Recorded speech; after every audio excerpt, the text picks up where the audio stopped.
Hey everybody, thanks for joining us here on 9 Days Watch for a detailed look at that travel forecast we head through the next few days. We'll go through the national outlook and we'll certainly focus in on here on the state of Colorado and specifically in the mountains where things are going to be pretty active as we head through the next few days. So if you're heading up to ski or snowboard through this Christmas weekend, you're going to love this forecast. But if you're traveling through it, it's going to get pretty dicey starting on Thursday. Let's start things out though with the national side of things. And you do see probably a fair bit of rain and snow on this map, but the thing I would focus in on is it's the western third of the country that's going to be especially busy and where we're going to be looking at that highest potential for some travel-related impacts. So San Francisco, Los Angeles, especially as you head north into the Pacific Northwest, Portland, Seattle, where it might even snow in Seattle, heading down to the, again, Bay Area.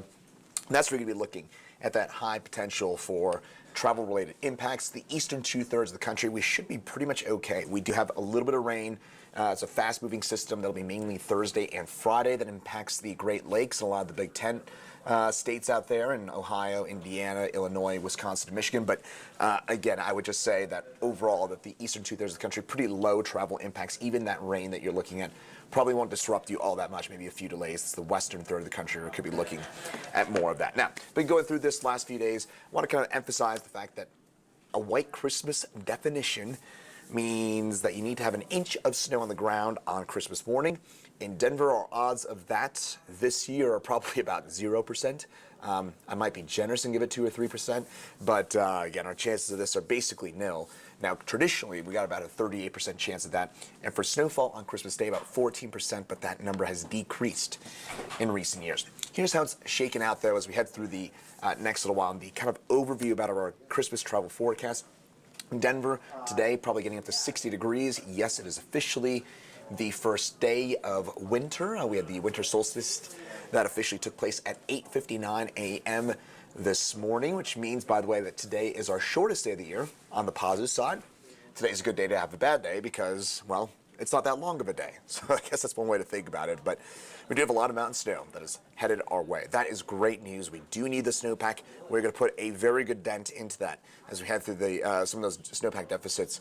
This is substantial, meaningful snow. It's a prolonged event. It starts on Thursday. It'll last through likely the upcoming weekend, if not into early next week.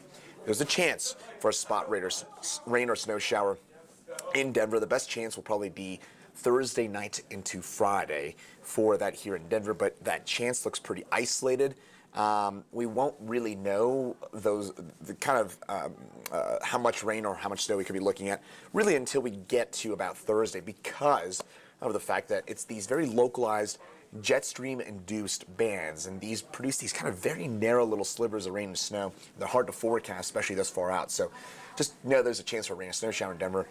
It will not be a big deal if we do end up seeing that precipitation even on a higher end scenario. All right, here's a look at that outlook as we head through the next few days. Reason why it's going to be active in the mountains is you notice those reds and yellows.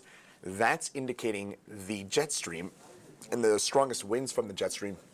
And those will be parked basically right over Denver, and I should say right over Colorado and throughout the southwestern United States. That will be pumping in Pacific moisture basically nonstop into Colorado as we head, again, into Thursday, Friday, Saturday, as well as into the upcoming weekend. So that is great news.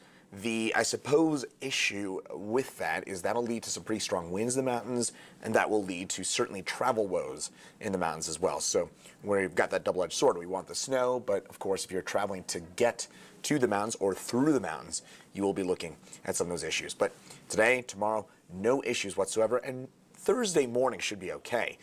If you've got to adjust those plans a little bit, I would certainly make it again. You can head out today, if you can head out tomorrow. Again, most of Thursday should be okay. It's about midday or so on Thursday that snow first starts to develop into the mountains. And again, we will see some breaks in it, but that snow is basically not going to stop until probably Sunday, if not Monday. So we're going to see just, again, continuous snowfall. So if you're a skier or a snowboarder, again, you probably love this. But if you're traveling on I-70, if you're traveling on 285, on Highway 50 on Monarch Pass, or Highway 40 up through Berthoud or Rabbit Ears, it's just going to be, again, very, very tricky in terms of those travel conditions through the next little while. Snowfall amounts here, folks. And by the way, this is the GFS model. This is the lighter of the two forecast scenarios that I've been looking at. Folks, I wouldn't be surprised if somebody comes in in terms of those snowfall totals through the weekend, probably something's going to clock in with 2 feet, 3 feet of snow once all is said and done. Again, we're just talking about nonstop snow. It's great news because it's spread out pretty evenly statewide. The San Juans get a decent amount. The West Elks, that'd be Aspen, Snowmass, Crested Butte, that area, as well as the Elkheads, the Parks, the Medicine Bow Ranges of northern Colorado.